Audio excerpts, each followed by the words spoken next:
Hello दोस्तों, good morning. I hope आप बहुत अच्छे होंगे। जैसा कि हम इस समय हिंदी व्याकरण पढ़ा रहे हैं, जिसमें हमारा प्रयास रहता है कि आपको डेली एक टॉपिक पढ़ा दिया जाए। हमने अभी तक विराम चिन्ह, वर्णमाला और संज्ञा के टॉपिक को करा दिया है। यदि आपने अभी तक नहीं देखा तो टीचिंग पॉइंट एकेडमी के चैनल के प्लेलिस्ट में जाइए। वहाँ पर हमने यूपी पुलिस यूपीएसआई से बना करके एक हमने प्लेलिस्ट बना दी है। जो ये क्लासें हैं, चाहे यूपी पुलिस हो चाहे यूपीएसआई हो, अब मुख्यतः यह क्लास यूपी टेट के बच्चों को देखकर बनाई जा रही है। यूपी टेट में प्राइमरी और जूनियर, तो जहाँ भी ग्रामर आनी है, हमारा प्रयास रहेगा यूपी टेट के पेपर होने से पहले पहले हम सिलेबस को कम से कम 2 बार कवर करा दें, जिससे कि बच्चे सबसे अधिक से अधिक नंबर अचीव कर सकें। क्योंकि इस बार उम्मीद लगाई जा रही है कि इस बार यूपी में सुपर टेट की वैकेंसी आएंगी और सुपर टेट होगा। आई होप आपको अब समझ में आ गया होगा कि यह क्लास है किन किन बच्चों के लिए इम्पोर्टेंट है। एक हमारी आपसे रिक्वेस्ट है, यदि आपने अभी तक हमारे teaching point academy YouTube channel को सब्सक्राइब नहीं किया, सब्सक्राइब कर लीजिए। अब वीडियो को लाइक कर दिए और अपने दोस्तों तक ज़रूर शेयर करें। और आप हमारे Telegram channel teaching point academy के साथ ज्वाइन हो सकते हैं, जुड़ सकते हैं, जिसका लिंक वीडियो को डिस्क्रिप्शन में दिया हुआ है। यदि आपको हिंदी व्याकरण से संबंधित कोई भी समस्या है तो आप हमें टीचिंग पॉइंट एकेडमी के टेलीग्राम चैनल में जा करके मैसेज करके पूछ सकते हैं। अब बिना हम टाइम ख़राब किए सीधे सीधे चलते हैं अपने टॉपिक की ओर। लेकिन फिर एक बार आपसे अनुरोध है कि आप हमारे चैनल को ज़रूर सब्सक्राइब करें। यदि आप सब्सक्राइब करते हैं तो हमें मोटिवेशन मिलता है। हम उसी मोटिवेशन से हम आपके लिए कुछ नया नया और नए तरह से पढ़ाने का प्रयास करते हैं। अब चलते हैं बिना टाइम खराब किए सीधे आज के टॉपिक पर। आज का हमारा टॉपिक है उपसर्ग। उपसर्ग क्या है, उपसर्ग का प्रयोग क्यों करते हैं। उपसर्ग है, आज हम पढ़ेंगे उपसर्ग। क्या पढ़ेंगे? उपसर्ग। देखिए, उपसर्ग वह शब्दांश है या अव्यय जो किसी शब्द के पहले लगता है और उसके अर्थ को बदल देता है। क्या है?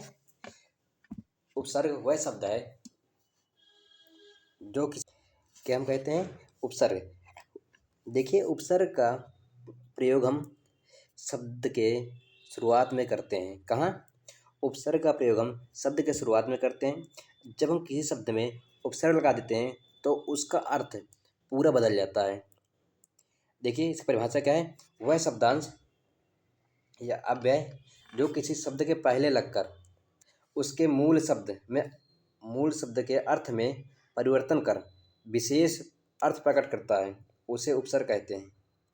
देखिए, यह उपसर्ग है, ये शब्द हुआ, यह आपका नया शब्द बनता है। देखिए, ये उपसर्ग एक भावार्थ है और शब्द का शब्दार्थिक अर्थ होता है। देखिए, जैसे यहाँ पर उपसर्ग क्या है? आ, और शब्द क्या है? सत्य। जब आ और सत्य मिल गए तो क्या होगा? असत्य। वहीं पर देखिए, आ का अर्थ क्या होता है? नहीं। सत्य का मतलब सच है, असत्य मतलब झूठ। क्या? सत्य का पूरा अर्थ बदल कर रख दिया किसने? आ ने। आ क्या है? आ एक उपसर्ग है। आई होप अब आपको समझ में आया होगा। अब हम चलते हैं आगे। आगे है कुछ उपसर्ग के लिए विशेष बातें दी गई हैं जिनमें ध्यान देने योग्य है। देखिए, उपसर्ग जो है, संस्कृत में उपसर्गों की संख्या 22 है। किसमें? संस्कृत में उपसर्गों की संख्या 22 है और वहीं हिंदी में उपसर्गों की संख्या 13 है और उर्दू में उपसर्गों की संख्या 19 है। कैसे? संस्कृत में कितने उपसर्ग हैं? 22। हिंदी में कितने उपसर्ग हैं? 13। और उर्दू में कितने उपसर्ग हैं? 19। ये यहाँ से भी क्वेश्चन बन के यूपी टेट में आते हैं, ध्यान रखिएगा। प्रायः उपसर्ग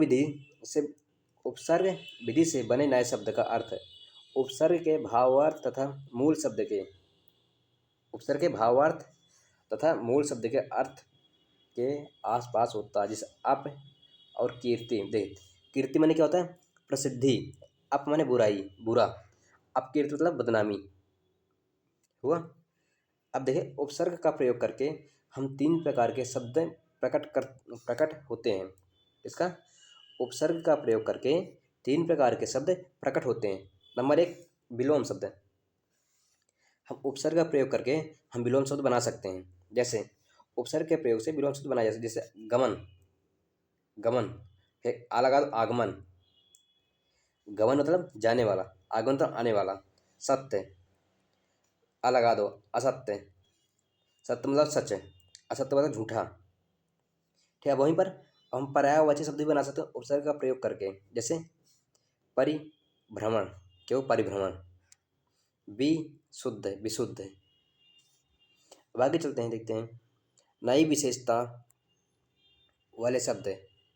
जैसे अनुशासन में देखो शासन अलग है और अनु अलग है।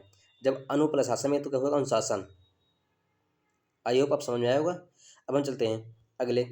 अब हम पहले देखेंगे संस्कृत के उपसर्ग। संस्कृत में कितने उपसर्ग है 22। उनमें से पहला उपसर्ग दिया गया अति। देखिए अति का जो भावार्थ होता है क्या होता है, अति का भावार्थ अधिक या ऊपर। देखिए निर्मित शब्द क्या है अतिरिक्त, अति प्लस रिक्त अतिरिक्त, अति अधिक अत्यधिक, अति प्लस आचार क्या होगा अत्याचार।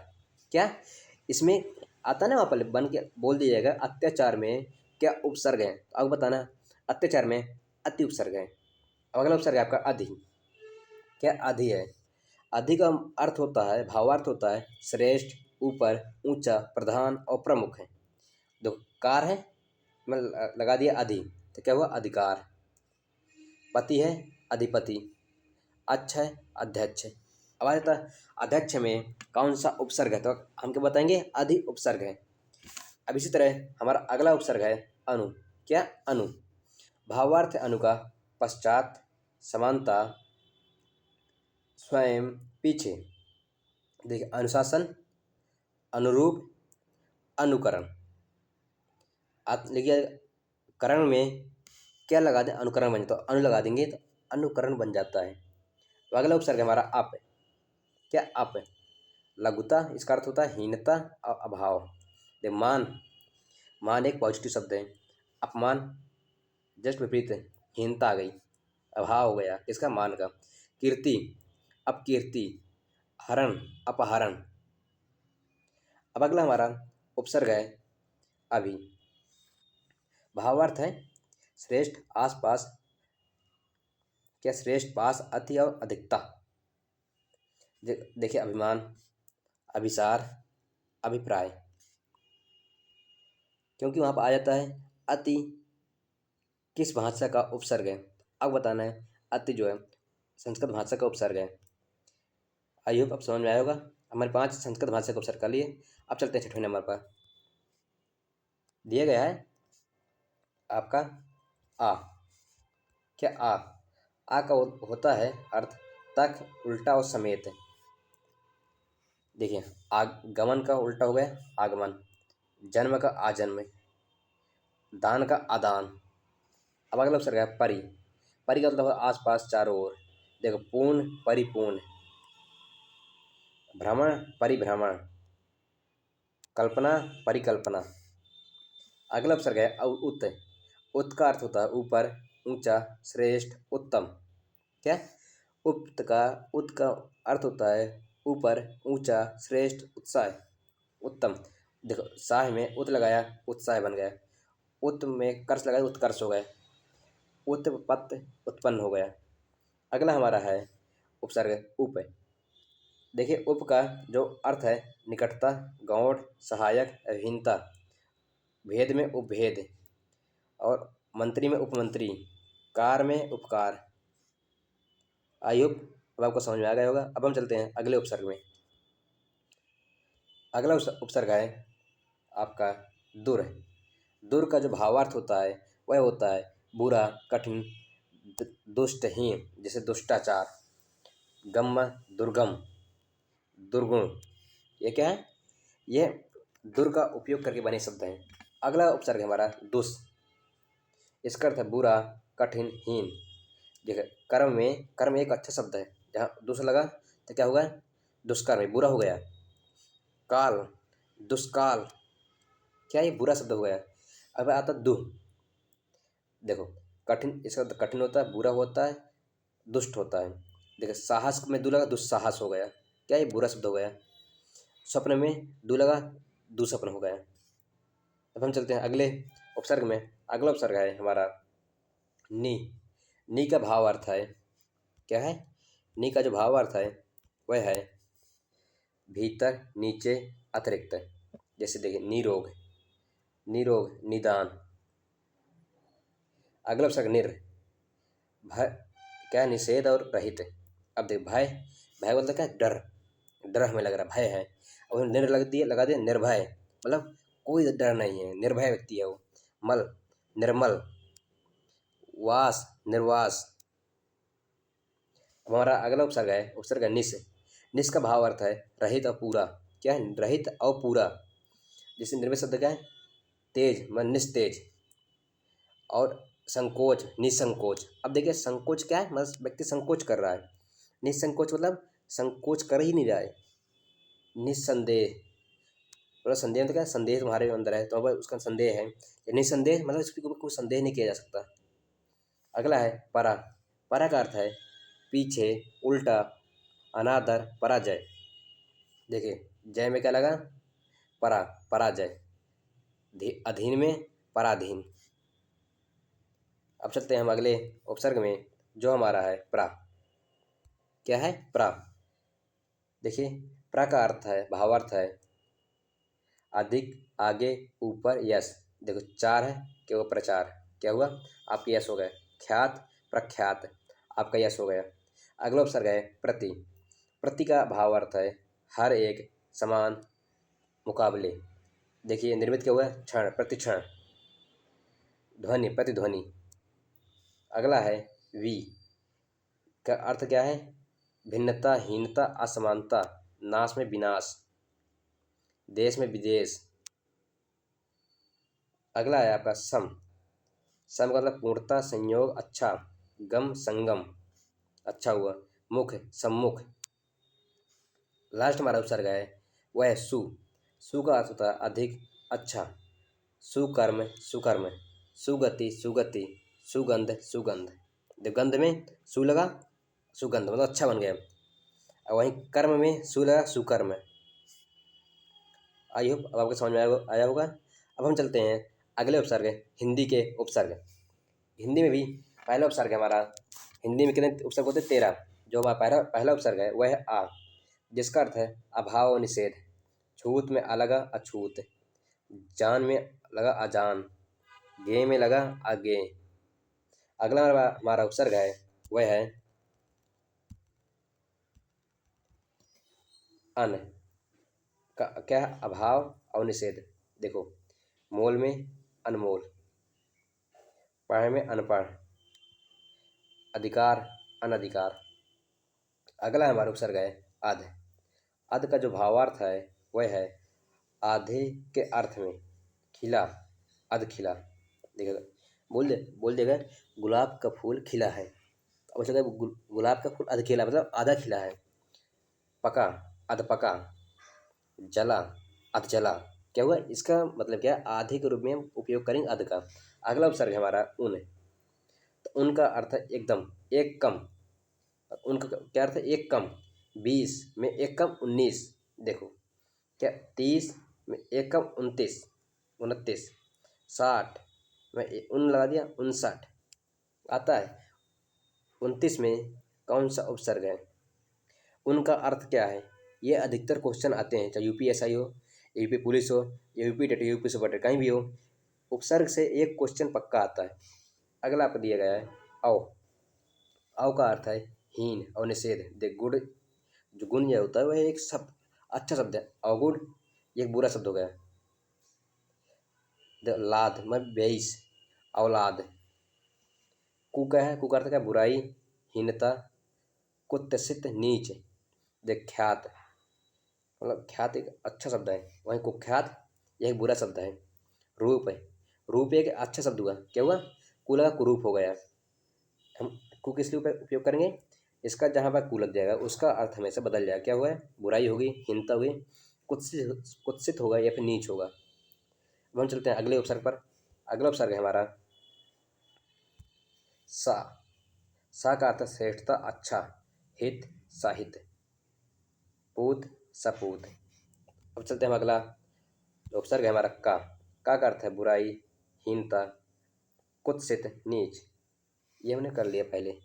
और देखें अगला अगला हमारा जो है वह है सु का भावार्थ है श्रेष्ठता, अच्छा, सुलभ, सुलाभ, सुगति, सुगति, सुगंध। ठीक, अब अगले चलते हैं नी में।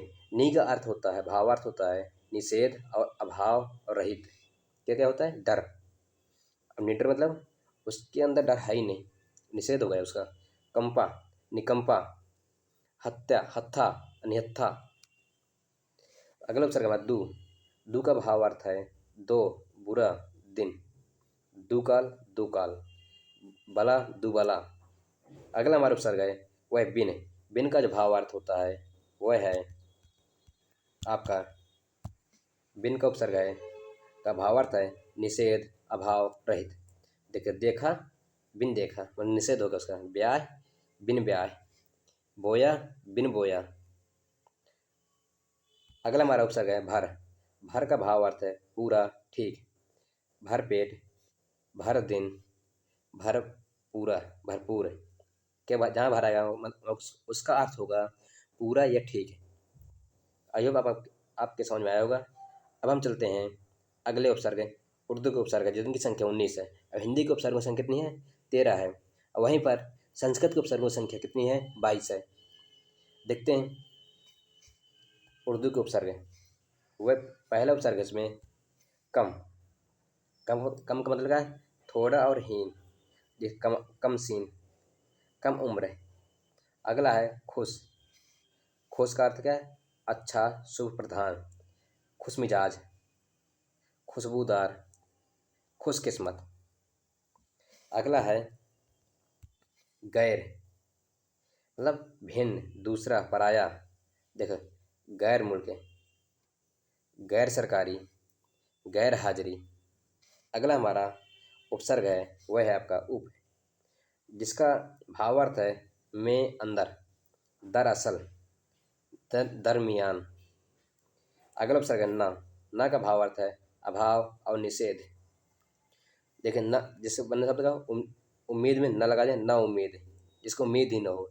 पसंद में लगा दें ना पसंद, लायक में लगा दें ना लायक, जिसका अर्थ ही मतलब पूरा बदल गया, अभाव हो गया, निषेध हो गया। अगला है बा का अर्थ है भावार्थ है अनुसार के साथ। देखिए दौलत, बदौलत, नाम, बनाम। अगला है बा, ये छोटा बा से बड़ा बा है, साथ साथ, फायदा, बकायदा, इज्जत, बेइज्जत। अगला है बर का अर्थ भावार्थ होता है ऊपर, पर, बाहर। देखो दास्त में बर्दाश्त, बर लगा खास्त में बर्खास्त। अब हम चलते हैं अगले उपसर्ग में। अगला हमारा उपसर्ग है किया गया है बद का अर्थ होता है बुरा। क्या बद का अर्थ होता है? बुरा। क्या हुआ? बदनाम, बदकिस्मत, बदबू। अगला है बे का अर्थ है बिना और रहित, बेईमान, बेरहम, बेइज्जत।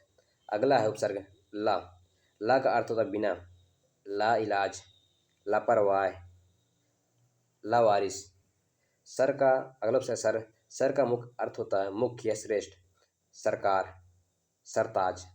अगला है हमारा उपसर्ग वह है हर का अर्थ होता है प्रत्येक, हर रोज, हर नीच, हर चीज और हर साल। अगला हमारा उपसर्ग है हम का भावार्थ होता है साथ रहने वाला या बराबर। क्या? साथ रहने वाले, बराबर, जिससे बना शब्द है हर उम्र, हम वतन और हम सफ़र। अगला उपसर्ग है हमारा 15 नंबर का अल का अर्थ होता है निश्चित, अलबत्ता, अलगराज, अलगरज। अगला हमारा उपसर्ग है एन का अर्थ होता है ठीक, एन वक्त, एन मौका। फी का भाव आता है में और पर, निर्मित शब्द का है फी आदमी। अगला है बिल का भावार्थ है साथ। देखो बिल्कुल।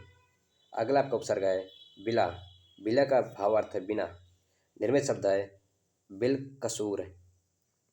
आई होप आपको मैंने हिंदी के और संस्कृत के और उर्दू के सभी ऑप्शन करा दिए हैं। यदि आपने अभी तक हमारे टीचिंग पॉइंट एकेडमी को यूट्यूब चैनल को सब्सक्राइब नहीं किया, सब्सक्राइब कर लीजिए। हम आपको फ्री ऑफ कॉस्ट हिंदी के व्याकरण कराएंगे। वह आपके कोई भी एग्जाम हो, लेकिन मेन टारगेट हमारा रहेगा यूपी डेटा और सुपर टेट। यूपी में जो आने वाला यूपी डेटा है, प्राइमरी हो चाहे जूनियर हो, लेकिन आप इसको चाहे यूपी एसआई वाले हों या यूपी पुलिस वाले हों या यूपी होम गार्ड वाले हों, सभी लोग देख सकते हैं। यहाँ हिंदी आती है। यदि आपने अभी तक हमारे चैनल को सब्सक्राइब नहीं किया, सब्सक्राइब कर लीजिए। और आप हमारे टेलीग्राम चैनल से ज्वाइन हो सकते हैं, जिसका लिंक वीडियो के डिस्क्रिप्शन में दिया हुआ है। वीडियो देखने के लिए धन्यवाद। Thank you.